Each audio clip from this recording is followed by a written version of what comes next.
Hello students. Last class हमने cover किया है some basics of rotational motion terminologies, then centre of mass concept and then circular motion को हमने already पहले पढ़ लिया था।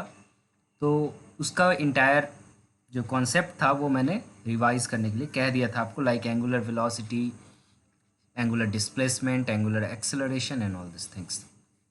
आज जो हम लोग टॉपिक कवर करेंगे इसे कहते हैं moment of inertia, then your torque and your law of conservation of angular momentum and all these things. So ये काफ़ी इंपॉर्टेंट होने वाला है। सबसे पहले याद करते हैं मोमेंट ऑफ इनर्शिया। इसको मैं पढ़ाने से पहले एक बात बता दूं, ये जो टर्म है मोमेंट, ये यहाँ पे हर जगह दिखेगा आपको। Moment of inertia, moment of momentum, है ना, moment of force, moment of mass and so on. ये मोमेंट वर्ड जब भी आपके पास आए, एक ट्रिक मैं बता देता हूँ, just a trick. Moment is related to the radius. Moment is related to the radius.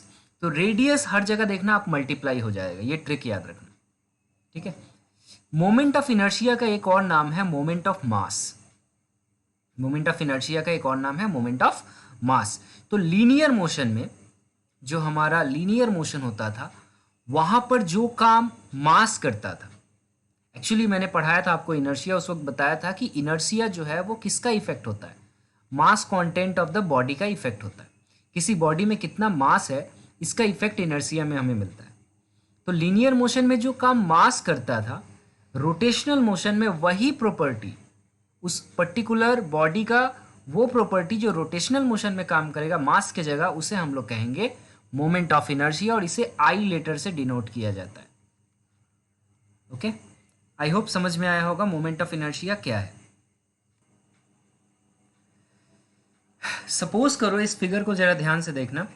Suppose करो एक ये जो है ये एक्सिस है जिससे एक बॉडी जो है ये कॉन्स्टेंटली मूव कर रहा है इस डायरेक्शन में। Okay, so this is counter clockwise direction, एक बॉडी मूव कर रहा है, जिसको कहते हैं हम लोग एक्सिस ऑफ रोटेशन। और ये बॉडी है जिसका मास है m, और इसका एक्सिस से जो डिस्टेंस है वो है r। सो हम लोग बोल सकते हैं इस रोटेशनल मोशन का रेडियस r है। तो यहाँ पे मोमेंट ऑफ इनर्शिया इस पार्टिकल का कैसे रिप्रेजेंट किया जाएगा, that is represented by m into the distance between the axis and to the body square, that is mr square. This is called your moment of inertia. यहाँ पे m क्या है आपको पता है, m यहाँ पर मास ऑफ द बॉडी है, और r को हम लोग क्या कह सकते हैं, r को कह सकते हैं परपेंडिकुलर डिस्टेंस। r को कह सकते हैं perpendicular distance of the particle from the axis. Okay, अगर आपको ये बात समझ में आई तो थोड़ा सा और डिटेल में हम लोग जाते हैं। अब सपोज करिए ये सेकेंड बॉडी का, ये बहुत सारे सिस्टम से बना हुआ है। जैसे एक मान लो ये मास पार्टिकल है जिसका मास m1 है, ये पार्टिकल 2 है m2 है, ये पार्टिकल 3 है m3 है, और यहाँ पे एक पार्टिकल है m4 है एंड सो ऑन। और इनका रिस्पेक्टिव जो डिस्टेंस है r1 r2 r3 वगैरह है। तो हर पार्टिकल का अपना एक मोमेंट ऑफ इनर्शिया हो रहा है। और सपोज कर लो ये सारे मिलके एक सिस्टम ऑफ पार्टिकल बना रहे हैं। तो मैं अगर टोटल मोमेंट ऑफ इनर्शिया लिखना चाहूँगा, ये मैंने पहला वाला लिखा फॉर फिगर 1, और दूसरा मैं लिख रहा हूँ equation for figure 2। Okay, this is your figure 1 and this is figure 2। तो total moment of inertia is equal to हो जाएगा sum of individual moment of inertia, that is m1 r1 square plus m2 r2 square and so on. Okay, well, so second body का जो मैं कह रहा था कि ये अगर ये सिस्टम ऑफ बॉडी बन जाए और डिफरेंट पार्टिकल्स यहाँ पे हो, तो इसके लिए जो टोटल हमारा मोमेंट ऑफ इनर्शिया होगा ये होगा sum of individual moment of inertia का समेशन। ओके,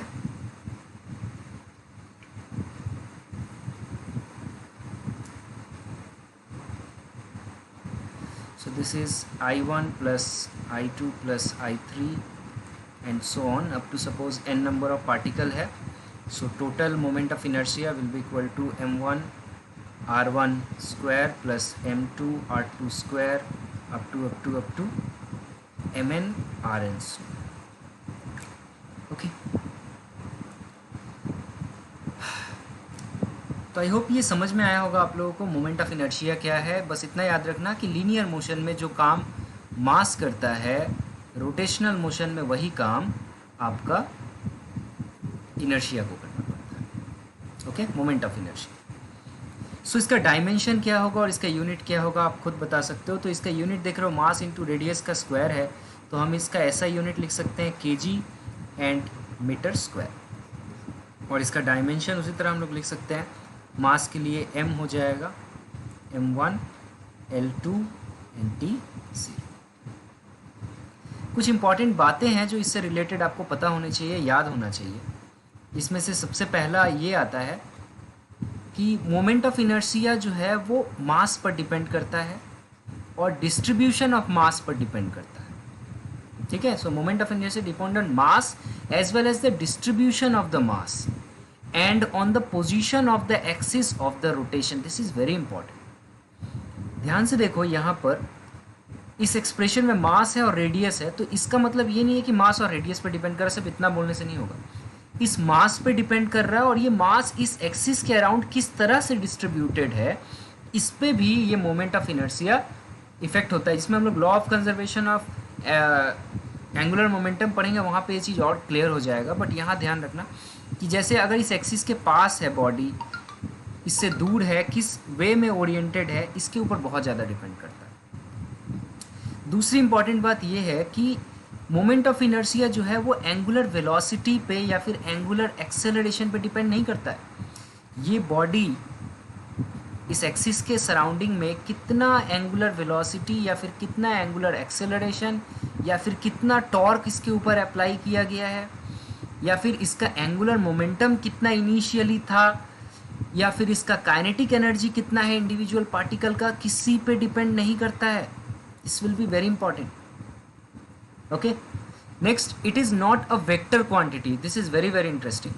देखो, ये वेक्टर क्वांटिटी नहीं है, क्योंकि रीज़न ये है कि इसमें रोटेट तो कर रहा है, इसका मैग्नीट्यूड है और इसके पास डायरेक्शन भी है, लेकिन डायरेक्शन जो है वो एक सर्कुलर मोशन में, और सर्कुलर मोशन में हर वक्त डायरेक्शन टेंजेंशियल होता है. अगर मान लो पॉइंट ए पे आप इसका डायरेक्शन निकालना चाहोगे तो ये टेंजेंशियल डायरेक्शन ए पे आएगा. बी पे निकालना चाहोगे तो बी पे एक टेंजेंशियल डायरेक्शन आएगा. तो इसका डायरेक्शन फिक्स्ड नहीं है, ये या तो क्लॉकवाइज घूमता है या एंटी क्लॉकवाइज घूमता है. लेकिन हम इसे स्केलर क्वांटिटी भी नहीं कह सकते हैं. We can not specify it as a scalar quantity. ठीक है, क्योंकि इसका वैल्यू डिफरेंट हो जाता है डिफरेंट डायरेक्शन की तरफ. तो एक्चुअली में इस तरह के बॉडी को, जिसको हम लोग ना ही बोल सकते हैं वेक्टर ना ही स्केलर, तो इसे कहा जाता है tensor quantity. Okay, remember, so moment of inertia is not a vector, neither scalar, it is a tensor quantity. Very important. Next point is, अगर सपोज करो कोई एक बॉडी हॉलो है और एक बॉडी सॉलिड है, जैसे कि सपोज करो एक डेस्क है जो कि पूरा एकदम सॉलिड डेस्क है, रोटेट कर रहा है, और सपोज करो एक रिंग है जो कि अंदर से हॉलो है और ये रोटेट कर रहा है. तो in case of hollow and solid body of same mass, अगर दोनों का मास सेम है, दोनों का रेडियस जहाँ से हम लोग डिस्टेंस कैलकुलेट कर रहे हैं ये अगर सेम हो, और इनका शेप जो है अबाउट द एक्सिस सेम हो, तो मोमेंट ऑफ इनर्शिया दोनों का सेम तब भी नहीं होगा. मोमेंट ऑफ इनर्शिया याद रखना, हॉलो बॉडी का ग्रेटर होता है देन द सॉलिड बॉडी. ठीक है, हॉलो बॉडी का मोमेंट ऑफ इनर्शिया ज़्यादा होगा कंपेयर टू सॉलिड बॉडी, और ये इसलिए होता है क्योंकि मास डिस्ट्रीब्यूशन सॉलिड बॉडी में हर जगह होता है, लेकिन हॉलो बॉडी में मास डिस्ट्रीब्यूशन हमेशा एक्सिस से दूर होता है. जरा इस चीज़ को हम लोग ध्यान से समझते हैं. देखो, मान लो ये सॉलिड बॉडी है और इसमें मैं जो डॉट बना रहा हूँ ये इसका इंडिविजुअल मासेस है जो डिस्ट्रीब्यूटेड है. फॉर सेक ऑफ सिंप्लिसिटी मैंने यहाँ 8 मासेस बनाए हैं और इनको नाम दे दो M1 to M8. और यहाँ पर सेक ऑफ योर अंडरस्टैंडिंग मैं 8 मासेस यहाँ बना देता हूँ. अब जरा ध्यान से देखो, यहाँ पर ये जो रेडियस है R1, इसको पकड़ो, इसको R2 पकड़ो, और यहाँ से ये दूसरा मास तक जो जा रहा है इसको R3 पकड़ो, तो आपको दिखने मिलेगा कि इसका मास दूर पे भी है और पास में भी इसका मास डिस्ट्रीब्यूशन। लेकिन यहाँ पे सारे बॉडी जो हैं वो एक्सिस से काफ़ी दूर दूर हैं, और हमें पता है I का वैल्यू होता है mr²। तो अगर R का वैल्यू ज़्यादा होगा तो I का वैल्यू भी ज़्यादा होगा।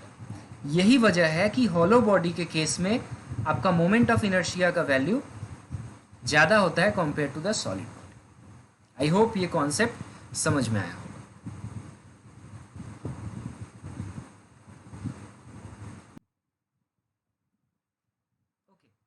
Next part is kinetic energy of a rigid body and moment of inertia. This is very important. The reason is kinetic energy के टर्म में मोमेंट ऑफ इनर्शिया को बहुत टाइम डिफाइन करने बोलता है, तब हमें इनके बीच में रिलेशन पता होना चाहिए। एज्यूम कर लेते हैं कि ये एक रिजिड बॉडी है, ओके, ये जो हमारा दिख रहा है ये एक रिजिड बॉडी है, और ये रिजिड बॉडी इस एक्सिस के सराउंडिंग में घूम रहा है, ऐसे क्लॉकवाइज या एंटी क्लॉकवाइज, जो भी आप पकड़ लो। अब इस रिजिड बॉडी के अंदर एज्यूम कर लो कि इसके अंदर कुछ मासेज हैं। फॉर सेक ऑफ सिंप्लिसिटी मैं 3 मासेस ले रहा हूँ, कुछ पार्टिकल एज्यूम कर, तो ये m1 है, ये m2 है और ये m3, ऐसे बहुत सारे हो सकते हैं। सिमिलरली इस पार्टिकल का डिस्टेंस इस एक्सिस से हम लोग ले लेते हैं individually, like this is r1, this is r2, this is r3। Is it okay? Now तो क्या मैं यहाँ बोल सकता हूँ कि ये रोटेशन यहाँ हम लोग लेट कर लेते हैं कि एंगुलर रोटेशन जो है, एंगुलर रोटेशन और एंगुलर वेलोसिटी, बेटर टू से angular velocity of body is omega. तो ये जो बॉडी है ये एंगुलर वेलोसिटी ओमेगा से रोटेट कर रहा है। अगर बॉडी, पूरा बॉडी एंगुलर वेलोसिटी ओमेगा से रोटेट करे तो इसका इंडिविजुअल पार्टिकल का एंगुलर वेलोसिटी कितना होगा? आप सोच के खुद सोचो। अगर पूरा बॉडी का वेलोसिटी, एंगुलर वेलोसिटी ओमेगा है, तो इंडिविजुअल पार्टिकल इसके अंदर जो है उनका भी एंगुलर वेलोसिटी ओमेगा ही होगा। तो हम लोग बोल सकते हैं therefore angular velocity of particles is also omega. Is it clear? But angular velocity तो सेम होगा, लेकिन ये इंडिविजुअली जब रोटेट कर रहे हैं तो इनका रेडियस अलग अलग हो जा रहा है, और रेडियस अलग होने की वजह से इनका जो लीनियर वेलोसिटी होगा, मतलब टेंजेंशियल कंपोनेंट जो होगा इसका, ये डिफरेंट डिफरेंट हो जाएगा। तो हम लोग यहाँ बोल सकते हैं but linear velocity of particle is different. I hope ये समझ में आया कॉन्सेप्ट। एंगुलर वेलोसिटी सबका सेम होगा क्योंकि वो बॉडी एक ही, पूरा बॉडी का जो वेलोसिटी होगा इंडिविजुअल पार्टिकल का वेलोसिटी, लेकिन रेडियस अलग होने के वजह से इनका टेंजेंशियल कंपोनेंट अलग हो जाएगा और इसीलिए लीनियर वेलोसिटी अलग हो जाएगा। तो क्या मैं कह सकता हूँ from the relation between linear and angular velocity for particle 1 that linear velocity of particle 1 is equal to r1 into omega? Is it okay? क्योंकि हमें पता है linear velocity is equal to r into angular velocity. Similarly second particle के लिए जो velocity होगा वो होगा r2 ओमेगा, और थर्ड पार्टिकल के लिए जो लीनियर वेलोसिटी होगा वो होगा r3 omega. Isn't it? r3 omega, या and so on up to n number of particle, so etcetera. तो यहाँ पर ध्यान से देखना, अगर मैं बोलूँ कि काइनेटिक एनर्जी ऑफ पार्टिकल, अगर मैं काइनेटिक एनर्जी ऑफ पार्टिकल निकालना चाहूँ, ठीक है, सपोज करो पार्टिकल 1 के लिए मैं निकाल रहा हूँ, तो मैं बोल सकता हूँ इसका काइनेटिक एनर्जी हो जाएगा half m1 v1 square. Okay, बहुत पेशेंटली देखो, v1 के जगह हम लोग r1 ओमेगा बैठा सकते हैं. So r1 square omega square. Now what is this first term? m1 r1 square half आ जा रहा है. So kinetic energy of the first particle is equal to half mr square is nothing but your moment of inertia for the first particle. So this is I1 and then omega square. I hope it is clear for everyone. Now the kinetic energy of the second particle will be similarly 1 by 2 I2 omega square, and similarly kinetic energy of the third particle will become half I3 omega square, etc. like this up to n number of particles. Is it clear for everyone? If it is clear, then can we write down that total kinetic energy, suppose it is written as E,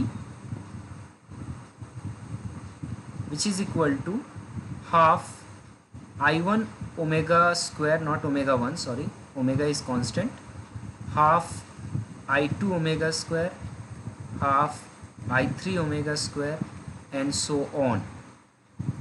So half n omega square is common, so it become I1 plus I2 plus I3 and so on. So if you sum up the individual moment of inertia added up, and this will become equal to moment of inertia of the rigid body. So I is what? I is moment of inertia of rigid body. Is it okay? तो ये एक expression है, आपको याद रखना चाहिए कि simply हम लोग काइनेटिक एनर्जी लीनियर बॉडी के लिए पता है हमें. अब जरा इसको कंपेयर करो, ये फॉर रिजिड बॉडी रोटेटिंग हो रहा है, और हम लोग का लीनियर मोशन में क्या होता था? लीनियर मोशन में kinetic energy is equal to क्या होता था? Half M V square. तो अब जरा ध्यान से देखो कि इन दोनों में क्या रिलेशन आ गया. हाफ अपनी जगह पे है, मास की जगह देखो इनर्शिया आ गया है. यही तो हम लोग पढ़ रहे थे कि लीनियर मोशन में जो काम मास करता है, रोटेशनल मोशन में वही काम इनर्शिया करता है. और ये रहा लीनियर वेलोसिटी स्क्वायर, ये रहा रोटेशनल वेलोसिटी या फिर एंगुलर वेलोसिटी स्क्वायर. तो देखो इक्वेशन याद रखना बहुत आसान है, इसमें कोई प्रॉब्लम नहीं होगा. आपको लीनियर इक्वेशन अगर पता है, आप उसका एंगुलर काउंटर पार्ट लिख सकते हो, लेकिन कॉन्सेप्ट बहुत समझना बहुत ईजी है, ज़रूरी है यहाँ. इसका एक और इम्पॉर्टेंस ये है कि इससे डेफिनेशन, हमारा मोमेंट ऑफ इनर्शिया का एक डेफिनेशन यहाँ से पूछा जाता है. मैं फिर से लिख रहा हूँ, kinetic energy is equal to half I omega square. Now let करो, let omega is unity. Unity अगर हो जाए ओमेगा का वैल्यू 1 बैठा दो, तो मेरा आ जाएगा kinetic energy is equal to half I, और हम लोग बोल सकते हैं I is equal to twice of the kinetic energy. So ये एक डेफिनेशन भी है, इसको हम लोग कहते हैं क्वांटिटेटिव डेफिनेशन ऑफ आई. तो आई का एक डेफिनेशन आप लोग लिख सकते हो, मैं स्टेटमेंट बोल दे रहा हूँ, आप इसको लिख लेना अच्छे से. That moment of inertia is twice the kinetic energy when angular velocity is taken as unity. I repeat, angular momentum is twice the value of kinetic energy of a rigid body when the angular momentum is taken as unity. Okay, so this is all about your moment of inertia and the related terms. Next is radius of gyration.